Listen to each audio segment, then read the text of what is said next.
Aya hiji carita balikan deui. Maka itu nasirah eta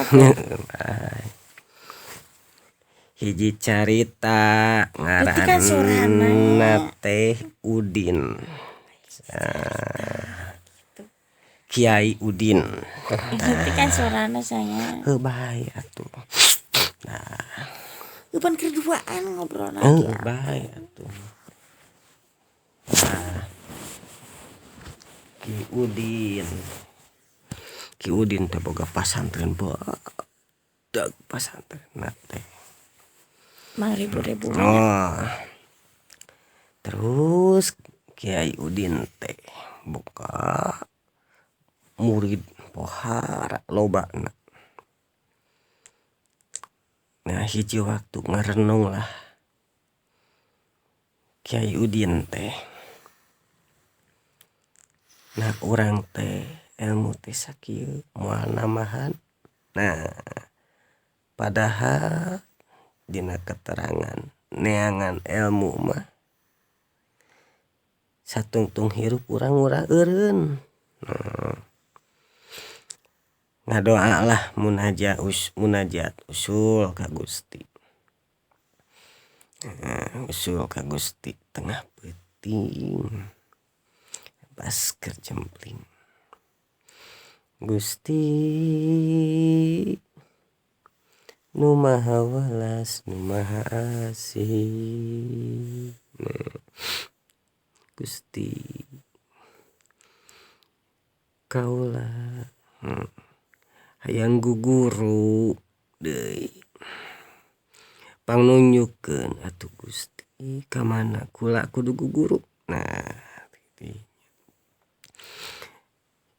hiji poe kahiji eta Kiai Udin can meunang pituduh. Keun meureun poe kadua. Nah poe kadua na Kiai Udin tiap peuting ngadoa Gusti ayeuna para wali Gusti nu diturunkeun ka alam dunya tos diparunutan sadayana ku Gusti. Gusti mun aya keneh kakasih Gusti pangnunjukkeun. Gusti kaula hayang guguru. Nah teruslah can meunang pituduh keneh. Terus saminggu 2 minggu Kiai Udin teh bertanya-tanya. Nah urang can dijawab bae ku Gusti ngimpi henteu pituduh henteu boh aya nu nuduhkeun can aya.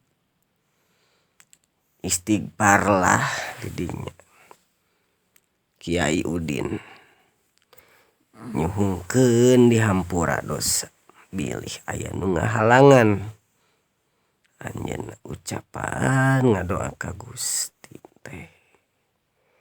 Istighfar dihampura dosa Gusti bisi salila ieu urang ngabangun pasantren teh karena hayang katelah pasantren badag didinya ceurik.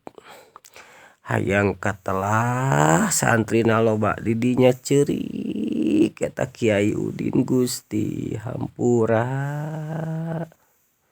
kitu. Geuning hate teh mengpar keneh nepikeun ka istighfar nepi ka subuh Ki Udin. Nah datang salat subuh. Dina salat subuh Ki Udin tuluykeun istighfar katpeureman Ki Udin teh Kiai Udin. Nah datanglah ngimpen pituduh. Nah hei Udin nah kitu pituduh teh. Yeuh anjeun datang ka lembur anu ngaranna sebutlah Jaed. Jung kumaneh tepungan eta kakasih kula ulah dikukumaha. Nah didinya Ki Jahit kuprag teh hudang eta Ki Udin teh. Ki Jahit di mana nih Ki Jahit nu bisa nyen syariat sababiah ngadeketkeun anjeunna leuwih ngadeketkeun ka Gusti. Nah Ki Jahit teh neangan ka lembur-lembur Kiai Jahit nanyakeun di lembur anu aya pasantren eueuh. Nah pasantren kan di dieu teh aya wali aya kakasih Allah tapi eueuh pasantren ieu cenah kenal teu jeung Abuya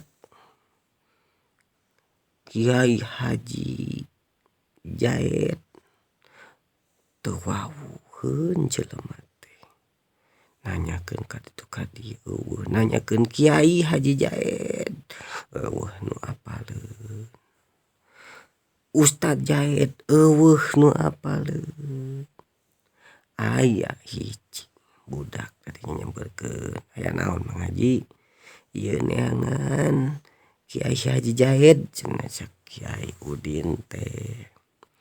Oh Mang Jahit mah belah ditu. Nah, Mang Jahit kakasih Gusti ieu teu salah ngimpi cenah. Gitu Bang pecak we cenah